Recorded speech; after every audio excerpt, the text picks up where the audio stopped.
यास चक्रवात से हुई तबाही पर पीएम मोदी के साथ बात करने के लिए ममता बनर्जी ने महज 1.5 मिनट का वक्त निकाला।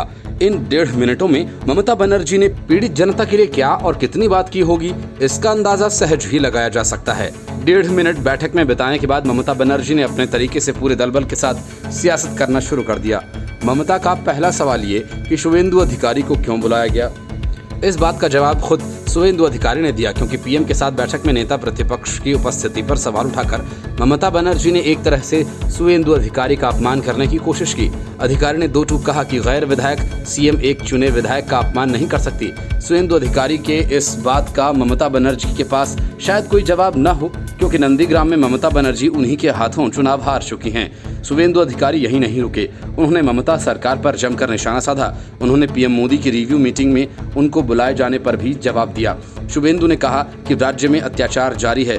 उत्तर 24 परगना में आज भी एक व्यक्ति को पीटा गया। शुवेंदु अधिकारी ने कहा कि चक्रवात यास के बाद से लोगों में डर है, खासकर तटीय इलाकों और गांवों में रहने वालों में।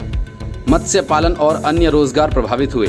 ऐसे में केंद्र और राज्य मिलकर काम कर रहे हैं, हम उसका पालन करने की कोशिश कर रहे हैं, लेकिन राज्य सरकार राजनीति कर रही है।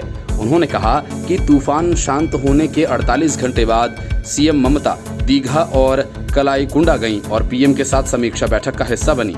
बीजेपी नेता शुवेंदु ने कहा कि 2019 में फानी चक्रवात के दौरान वह एक समीक्षा बैठक का हिस्सा थीं। उन्होंने तूफान अम्फान के लिए भी धन की मांग की थी, लेकिन कल बैठक में सीएम ममता और मुख्य सचिव ने पीएम मोदी और राज्यपाल का अपमान किया।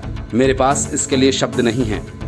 शुवेंदु ने कहा कि लोगों के कल्याण के लिए काम करने के लिए मैं पीएम और गृह मंत्री कार्यालय से संपर्क में हूं। मैं मीटिंग में था क्योंकि एक तटीय क्षेत्र से जीता हूं जो तूफान से प्रभावित है। मैं अपने विचारों को उनके सामने रखना चाहता था। ममता के आरोपों पर बीजेपी नेता ने कहा, उन्होंने पीएम की मीटिंग ये कहते हुए छोड़ दी कि उनका शेड्यूल पहले से फिक्स है। मीटिंग में राज्यपाल, एक केंद्रीय मंत्री और मैं था। मैं वहां जाना चाहता था, इसलिए मुझे बुलाया गया।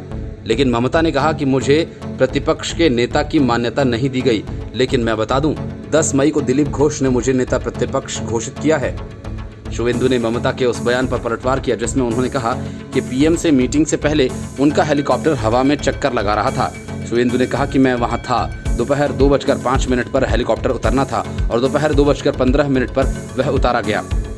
आखिर इसमें देर क्यों हुई? शुवेंदु ने ममता पर निशाना साधते हुए कहा कि आप जैसा चाहें वैसा नहीं कर सकते। आप नंदीग्राम में हार गई हैं। एक गैर विधायक मुख्यमंत्री विधायक का अपमान नहीं कर सकता जो जीता हुआ है। ममता ने परंपरा और नियम को तोड़ा। उन्होंने कहा कि उड़ीसा के सीएम 2 केंद्रीय मंत्रियों के साथ समीक्षा बैठक के लिए आए थे। उड़ीसा सरकार ने रिपोर्ट दी है और प्रधानमंत्री ने हवाई सर्वेक्षण किया। सर्वेक्षण के बाद पीएम को कलाईकुंडा में बैठक करनी थी, लेकिन पीएम ने ममता का 30 मिनट तक इंतजार किया। ये शर्मनाक है। मुख्य सचिव के तबादले पर शुवेंदु ने कहा कि वह किसी राजनीतिक दल के बारे में नहीं है। उन्होंने एक वरिष्ठ आईएएस अधिकारी के रूप में प्रोटोकॉल को तोड़ा है। संविधान के अनुसार यह तबादला उचित है। ये मैं इसलिए कह सकता हूं क्योंकि मैं लंबे समय से राजनीति में हूं। मैं ये नहीं कहूंगा कि मुख्य सचिव ने अपनी मर्जी से ऐसा किया। उन्हें कल ऐसा करने के लिए मजबूर किया गया था। Report news of India.